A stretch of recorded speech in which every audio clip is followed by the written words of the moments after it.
শুভ সকাল বন্ধুরা, কেমন আছো তোমরা সবাই? আশা করছি সবাই ভালো আছো, সুস্থ আছো, আর আমরাও ভালো আছি। আমার আরও একটা নতুন ব্লগে তোমাদের অনেক অনেক স্বাগত জানাচ্ছি। এই যে সকালে উঠেই কিন্তু প্রথমে আমি রান্নাঘরে আসি। তো রান্নাঘরে এসে যখন দেখি, এই যে দেখতেই পেলে দুধ কিন্তু দুটো বাটিতে রাখা ছিল, একটা বাটি থেকে কিন্তু পড়ে গেছে। ওটা কিন্তু এমনি এমনি পড়ে যায়নি, ওটা কিন্তু বিড়াল ঢুকেই কিন্তু দুধটা ফেলেছে। তোমাদের দাদা ভাই বাজার থেকে দুধ নিয়ে এসেছিলো, সেটা কিন্তু এই বড় বাটির মধ্যে রেখেছিলাম ফুটিয়ে। আর যে ছোট বাটিতে ছিল ওই দুধটা না আমার দিদির বাড়িতে দিয়েছিল, তো ওটা আলাদা রেখেছিলাম। বাজারের দুধটা আর বাড়ির দুধটা আলাদা আলাদা করে আমি ফুটিয়ে রেখেছিলাম। কিন্তু বেশি যে দুধটা ছিল বাজার থেকে, যে তোমাদের দাদাভাই নিয়ে এসেছিলো, ওই পুরো দুধটাই কিন্তু বিড়াল ফেলে দিয়েছে। দেখে কিন্তু একেবারে সকাল সকাল মাথাটা গরম হয়ে গেছে। কারণ রান্নাঘরটা না আমি প্রতিদিনই রাত্রিবেলায় লাগিয়ে যাই, তোমাদের দাদাভাই লাস্টে না খেয়েছিল বলে, তো ও আর রান্নাঘরটা না লাগিয়ে যায়নি। তো ওকে সকালে যখন জিজ্ঞেস করি, তো ও বলল কি আমি ভুলে গেছি লাগাতে। তো সামনে যে আমাদের কাঠের দরজা আছে, তো ওই দুই দিকে না কাঁচ বসানোর কথা আছে, কিন্তু এখনও বসানো যায়নি মানে এমনি হয়তো বসানো হয়নি সেরকম নয়। তো ওটার না মাপ নিয়ে তারপরই কাঁচটা বসানো হবে। আসলে অনেকবারই যিনি কাঁচ বসাবেন ওনাকে বলা হয়েছে আসার জন্য, উনি কিন্তু বারবারই বলছেন যে আমরা গিয়ে কিন্তু মাপটা নেব না, আপনারা মাপটা দিয়ে পাঠান। তো তোমাদের দাদাভাইয়ের পক্ষেও মাপটা নিয়ে দেওয়া সম্ভব নয়, ওটা যে কোনো মিস্ত্রিকে ডাকতে হবে, না হলে হয়তো একটু এদিক সেদিক হলে না কাঁচটা আবার শেড হবে না। তো সেই কারণে আর লাগানো হয়নি। অনেকবারই তোমাদের দাদাভাইকে বলেছি, বা তোমাদের দাদাভাইও অনেকবার চেষ্টা করেছে, কিন্তু কোনো মতেই লাগানো যাচ্ছে না। তো মিস্ত্রিবাবুকে ডেকে কিন্তু ওটা মাপ নিতে হবে, না হলে সমস্যা হয়ে যাবে। তো আজকে যখন দেখি এই দুধটা পড়ে গেছে, তো মাথাটা পুরোটাই গরম হয়ে গেছে। আর এমনিতেও না মাঝে মধ্যে যখন তখন ওই তরকারিও ফেলে দেয়, তারপর পাখি এটা সেটা ঢুকেও না ঘরে প্রচুর পরিমাণে নোংরাও করে। তো সেই কারণে না প্রচুর পরিমাণে সমস্যা হচ্ছে। তো যাই হোক, তোমাদের দাদাভাইকে বললাম যে কোনো একজন মিস্ত্রি ডেকে ওইটা ঠিক করো, না হলে সমস্যা হচ্ছে প্রচুর। তো যাই হোক, তারপরে কিন্তু আমি বিছানার শ্বাসটা তুলেছি আর কয়েকটা কাপড় বের করেছিলাম, সেগুলো ভালো করে কেচে নিয়েছি। এখন ভালো করে ধুয়ে নিচ্ছি। আর কি বলতো, আমি না ওয়াশিং মেশিনে সেরকম কাপড় কাচি না। আসলে ওয়াশিং মেশিনটা না বাইরে বের করানো আছে, সেটাকে বাথরুমে ঢুকিয়ে তারপরেই কাপড়টা কাচতে হয়, না হলে সমস্যা হয়, জলটা বের করানো যায় না। তো তোমাদের দাদাভাই যখন প্রতি সপ্তাহে একবার কাচে, ও কিন্তু ঢুকিয়ে তারপরেই কাপড়টা কাচে। আর আমি তো প্রত্যেক দিন অল্প করে কাপড় কাচি, সেই জন্য আর ওয়াশিং মেশিনটা বেশি ব্যবহার করতে পারি না, আমি হাতেই কেচে নিই। তো অল্প কাপড় বেরোয়, তো তার জন্য ওয়াশিং মেশিনটা ঢুকিয়ে সেট করে আবার সেই কাপড় কাচবো, আবার বের করব। তো সেরকম সময় হয় না, সুযোগও হয় না, তো সেই কারণে আমি হাতে কেচে নিই। তো যাই হোক, কাপড়গুলো তো কেচে নিয়ে এলাম। আর এসে যখন দেখি সমু উঠে পড়েছে, তো তার জন্য তার বাবা কিন্তু ওকে ব্রাশ করিয়ে দিচ্ছে। আর আমি একটু শরবত বানালাম। তো ওকে না সবসময় শরবতটা দেওয়া হয় না, তো আজকে একটু শরবত বানিয়ে দিলাম। হালকা উষুম গরম জল করে দিয়েছি, ভুসির শরবত করে দিলাম। তো তারপর তোমাদের দাদা ভাই এখানে একটু অফিসের কাজ করছিল, ওকে একটু লিকার চা বানিয়ে দিয়ে গেলাম। আর আমি তো চান করে পুজো করে যখন আসবো অনেকটা দেরি হয়ে যাবে, তো সেই কারণে ওকে একটু পাতা চা দিয়ে লিকার চা বানিয়ে দিলাম। আর বেশিরভাগ সময় কিন্তু ও সকালে উঠে না মুড়ি খেয়ে পড়াতে চলে যায়, তো আজকে পড়ানো নেই, তো সেই কারণে ও একটু অফিসের কাজটা করে নিচ্ছে। তো তার জন্যই ওকে লিকার চা বানিয়ে দিয়েছি। আর এখানে সমুকে না বর্নভিটা দুধ বানিয়ে দিয়ে গেছিলাম। তো ও বলল কি যে সর দেখা যাচ্ছে, আমি খাবো না। তো তার জন্য ওকে আবার ছেঁকে দিলাম। দুধে যদি একটুখানি সর দেখা যায় তখন কিন্তু সমু খেতে চায় না, তো তার জন্য। আর তোমাদের দাদাভাইকে মুড়ি দিলাম। ও না জিলিপি আর মিষ্টি নিয়ে এসেছিলো রাত্রিবেলায়, তো অল্প করে খাওয়া হয়েছিল, আর কিছুটা ছিল, তো তাকে মুড়ি দিলাম। তো ও না খালি পেটে বেশিক্ষণ থাকতে পারে না, তো সেই জন্য বললো বিস্কিট চা খেয়েছি তাতে হবে না, আমাকে মুড়ি দিয়ে যাও। তো ওকে একটু মুড়ি দিলাম। আর একটুখানি সমু হাতে খেয়েছিল, তো তারপর ও বলল কি আমি খাবো না। তো তার জন্য তার বাবা একটু ভুলিয়ে ওকে খাইয়ে দিল। তো তারপর আমি চান করে চলে এসেছিলাম, এখানে পুজোটা করে নিচ্ছি। তো প্রথমে কিন্তু এখানে গোপুসোনাকে পুজোটা করে নিয়েছি। তো তারপর ওই দিকে যে ঠাকুর রেখেছি ওখানে পুজোটা করে নিচ্ছি। প্রতিদিন তো গোপুসোনার পুজোটা দেখানো হয়, ওই দিকের পুজোটা দেখানো হয় না, তো তার জন্য ওইটা তোমাদের সঙ্গে আজকে শেয়ার করলাম। তো এখানে পুজো করে আবার তুলসী মঞ্চতেও যাব। তো পুজো শেষ করে তারপর রান্নাঘরে চলে এসেছি। এখানে না একটু চা বানাবো।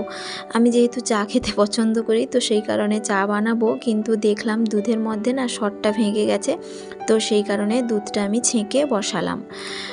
তো প্রতিদিন কিছু হোক না হোক আমাকে চাটা খেতেই হয়। তো যাই হোক, এখন চাটা বানিয়ে নিয়েছি, একটু গরম গরম চাটা খেয়ে নেব। আর তোমাদের দাদাভাই রাত্রিবেলায় এই সব বাজার নিয়ে এসছে। সমুর বেশিরভাগই খাওয়ার আছে এখানে, অনেক রকমের বিস্কিট আছে, আর না ওই পাউরুটি নিয়ে এসছে জানো তো। তো পাউরুটিটা রান্নাঘরে পেপারের মধ্যে ভালো করে বাঁধা ছিল, বেশ নরম জানো তো, বেঁধে রাখলে কি বলো তো নরম থাকে, তো সেই কারণে বেঁধে রেখেছিলাম। তো ভালো করে কেটে পিস পিস করে নিয়েছি। এগুলো একটু ডিমের টোস্ট বানাবো। বেশিরভাগ সময় কিন্তু আমার ডিমের টোস্টটা খেতে ভালো লাগে, তো তার জন্য তোমাদের দাদাভাইকে বেশিরভাগ সময় বলে থাকি যে পাউরুটিটা নিয়ে আসবে, আর ও কিন্তু পাউরুটি নিয়ে এলে একটু বেশি করেই নিয়ে আসে। ও হয়তো বেশি সেরকম খেতে পছন্দ করে না যদিও, তো আমি একটু ডিম পাউরুটি টোস্ট খেতে পছন্দ করি, তো সেই কারণে ও কিন্তু পাউরুটিটা মাঝে মধ্যে নিয়ে আসে। তো যাই হোক, এখন বেশি করে ডিম দিয়ে ডিম পাউরুটির টোস্টগুলো বানিয়ে নিচ্ছি। তো এখন একটু খাওয়া দাওয়া করব। তো সমুখে একটা দিয়েছি আর আমি একটু খেয়ে নিচ্ছি। তোমাদের দাদাভাই বললো আমি খাবো না, বানিয়ে নিয়েছি অনেকটা, কিন্তু ও বলছে খাবো না, আমি মুড়ি খেয়েছি, আমার এখন খিদে পাচ্ছে না, যদি খাই একটু পরে খাবো। আর ডিম পাউরুটির টোস্ট না ঠান্ডা হয়ে গেলে না একটু গন্ধ করে, খেতে ভালো লাগে না। তো যাই হোক, ও যদি খায় ওকে একটু গরম করে দিতে হবে আবার।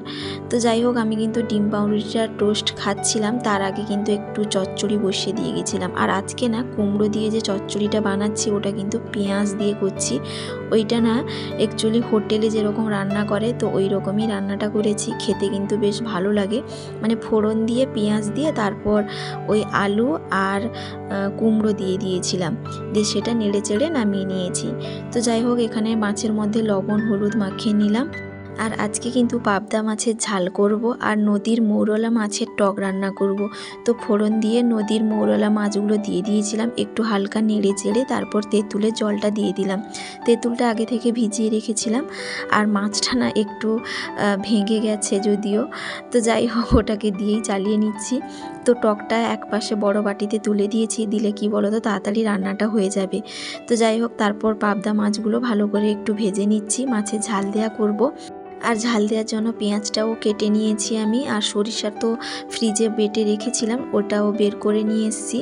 তো যাই হোক, টমেটো কাঁচা লঙ্কা আর পেঁয়াজ ভালো করে একটু ভেজে নিচ্ছি, আর এদিকে টকটাও একটু নেড়ে চেড়ে দিলাম। আর তেঁতুল টকের মধ্যে একটুখানি মিষ্টিও দিয়েছি, নাহলে বেশি টক হলে খেতে ভালো লাগে না, তো সেই কারণে। তো যাই হোক, ঝাল দেওয়ার এখানে মশলাটা ভাজা হয়ে যাওয়ার পর সরিষা বাটা জল দিয়ে দিয়েছি, তারপর ফুট চলে আসার পর পাবদা মাছগুলো দিয়ে দিলাম। তো ওইদিকে ঝাল দেওয়াটা হচ্ছে, তারপর আমি না এখানে কিছু বাসন মেজে ভালো করে ধুয়ে নিচ্ছি। তো কিছুগুলো বাসন বেরোলে না, তো সঙ্গে সঙ্গে যদি ধুয়ে মেজে রেখে দিই তাহলে কি বলো তো একসঙ্গে বেশি আর জমে না। একসঙ্গে বেশি জমে গেলে না তখন মাজতেও একটু সমস্যা হয়, অনেকটা কাজ জমে যায় মনে হয়। তো সেই কারণে আমি চেষ্টা করি অল্প অল্প কিছুটা ধুয়ে রাখার, দিলে একটু সুবিধেও হয়। তো যাই হোক, কয়েকটা বাসন যে সকালে বেরিয়েছিল সেগুলো একটু মেজে ভালো করে ধুয়ে একটু উল্টে দিলাম, দিলে জলটা শুকনো হলে আবার বাস্কেটে ভরেও রেখে দেব। তো এইরকম একটু কাজ গুছিয়ে রাখলে একার সংসারে কিন্তু অনেকটা সুবিধে হয়।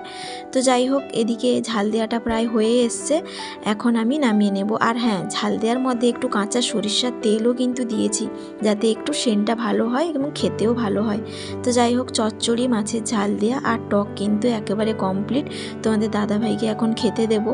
তোমাদের দাদাভাইকে খেতে দিয়ে দিয়েছিলাম, ও কিন্তু খেয়ে অফিস চলে গেছে। আর এখানে না কিছু জিনিস এখানে রোদে দিয়ে দিচ্ছি, কি বলো তো ময়দা আর সুজিটা রোদে দিচ্ছি, আর ওখানে বাদামটাও রোদে দিয়েছি।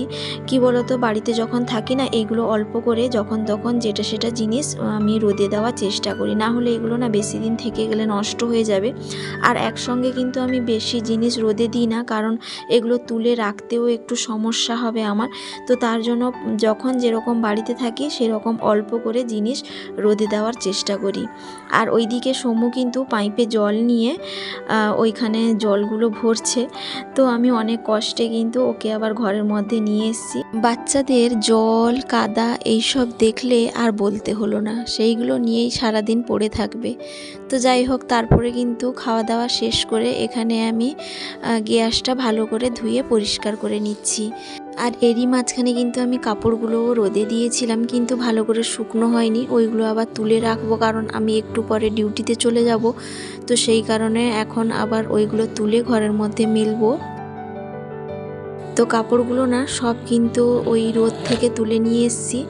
তো দেরি হয়েছে জানো তো রোদে দিতে, তো তার জন্য সব কাপড়গুলো কিন্তু শুকনো হয়নি, হালকা করে ভেজা আছে। তো যেহেতু এক্ষুনি আমি ডিউটিতে চলে যাব, তো তার জন্য ঘরের মধ্যে ভালো করে মেলে দিচ্ছি। আর এইগুলো যদি আবার না মেলে দিয়ে যাই, তোমাদের দাদা ভাইয়েরও না আসতে দেরি হয়ে যাবে। তো তখন কিন্তু আবার তুলতে অনেকটা সমস্যা হবে। তো সেই কারণে আমি ঘরের মধ্যে মেলে দিয়ে যাচ্ছি। আর এই ঘরটা বিশেষ করে সেরকম ব্যবহার হয় না বলে তো কাপড়গুলো একটু শুকনো হয়ে যায় এই রুমে। প্রথমে কিন্তু আমরা ভেবেছিলাম এই রুমেই কিন্তু থাকবো, কিন্তু তারপরে ওই দিকের রুমে ওয়ার্ড্রোব আরও হয়েছে, তো ওই রুমেই কিন্তু আমরা এখন থাকি। এই রুমটা সেভাবে আর ব্যবহার হয় না। তো তোমাদের দাদাভাইকে বলেছিলাম একটা খাট বা পালঙ্ক ফেলে দিতে, তো টুকিটাকি একটু সময় হয়তো ব্যবহার হতেও পারে। তো তোমাদের দাদাভাই বলল খাট বা পালঙ্ক এখন কেনার মতো সেরকম পয়সা নেই, তো পুরনো বাড়িতে যে খাটটা আছে ওইটা এনে লাগিয়ে দেব। তোমাদের দাদা ভাইয়ের বিয়ের আগে যে খাটটা ছিল ওইটাই কিন্তু এই রুমে লাগানোর কথা আছে। তো যাই হোক বন্ধুরা, এখন হচ্ছে রাত্রিবেলায়। তো এই যে দেখতেই পাচ্ছ দরজার সাইডে কাঁচ বসানোর কথা ছিল, এখনো পর্যন্ত কাঁচটা বসানো হয়নি বলে পাখি বিড়াল এইসব ঢুকে যাচ্ছে, তো অনেক কিছু নষ্টও হচ্ছে। তো সেই কারণে তোমাদের দাদাভাই মিস্ত্রিবাবুকে ডেকে এখানে মাপটা নিয়ে নিচ্ছে। তো মিস্ত্রিবাবু বলতে উনি কিন্তু কাঠের কাজ করেন। তো ওনাকে অনেকবারই বলা হয়েছিল, উনিও সময় পাচ্ছিলেন না। আসলে উনিও অনেকের বাড়িতে কাজ করতে চলে যান, তো এটা তো আর বেশি সময় লাগে না, তো তার জন্য একটা দিনও উনি কামাই হবেন। তো তার জন্যই কিন্তু তোমাদের দাদাভাই রাতে ডেকে এনেছেন, ওনাকে দিয়ে একটু মাপটা নিয়ে নিচ্ছে। প্রথমে কিন্তু মিস্ত্রিবাবু মাপ নিয়ে তারপর কাটছিলেন। তো তোমাদের দাদাভাই বলল যে আমাকে একটু দাও, দেখি আমি চেষ্টা করি কাটতে পারি কিনা। তো তার জন্যই তোমাদের দাদাভাই একটু কেটে নিচ্ছে। তো তারপর তোমাদের দাদাভাই বললো মিস্ত্রিবাবুর জন্য চা বসাতে। তো প্রথমে এখানে তোমাদের দাদাভাইয়ের জন্য একটু পাতা দিয়ে লিকার চা বানিয়ে দিয়ে গেলাম ওকে, নাহলে ঠান্ডা হয়ে যাবে। তো তারপর কিন্তু মিস্ত্রিবাবুর জন্য দুধ চা বসিয়েছিলাম। আসলে মিস্ত্রিবাবুও লিকার চা খান, কিন্তু আর লিকার চাটা দিলাম না, দুধ চাটা বানিয়ে দিলাম, দুধটা যেহেতু ছিল। তো তোমাদের দাদাভাই লিকার চাটা খেয়ে নিয়েছে আর মিস্ত্রিবাবুকে দিয়েছি, উনি খাচ্ছেন। আর তোমাদের দাদাভাই এই ফাঁকে একটু কেটেও নিয়েছিল। তো এখানে কিন্তু কাটার পর মাপ করা হচ্ছে যে ঠিকঠাক কাটা হয়েছে কিনা। একটু যদি কম বেশি হয়ে যায় না, তখন কিন্তু কাঁচটাও কম বেশি হয়ে যাবে, সমস্যা হয়ে যাবে। তো আজকে না রাতে খাওয়ার জন্য একটু আলু ভাজা করছি, সেরকম কিছু রান্না করিনি। তোমাদের দাদাভাই কিন্তু রুটি খেতে পছন্দ করে না এখন, মানে ওর সহ্য হয় না জানো তো, মানে অপারেশনের পর থেকে। তো সেই কারণে বেশিরভাগ সময় ও মুড়ি খেয়ে থাকে, না হলে হয়তো ভাত করি। তো আজকে আর ভাতটা করিনি, তো মুড়ি খাবো, তার জন্য আলু ভাজা করলাম। আর এদিকে মিস্ত্রিবাবু কিন্তু পুরোটা কেটে মাপ দিয়ে দিয়েছেন, দেখতেই পাচ্ছ 1 নম্বর 2 নম্বর এরকম করে কিন্তু পুরো মাপ করা আছে। তো না হলে কিন্তু অনেকটা সমস্যা হয়ে যাবে, অনেকগুলো কাজ বসবে, তো সেই কারণে। তো এই যে দেখতেই পাচ্ছ দরজাটা, তার চারদিকে কিন্তু ফাঁকা আর প্রচুর পরিমাণে বাতাসও আসে। তো যাই হোক, এখন রাত্রিবেলায় কিন্তু মুড়ি আর মিষ্টি খাবো। আর মিস্ত্রিবাবু কিন্তু চলেও গেছেন। তো যাই হোক বন্ধুরা, আজকের মতো ব্লগটা এখানেই শেষ করছি। কেমন লাগলো জানাতে কিন্তু ভুলো না। তো সবাই ভালো থাকবে, সুস্থ থাকবে, আবারও দেখা হবে।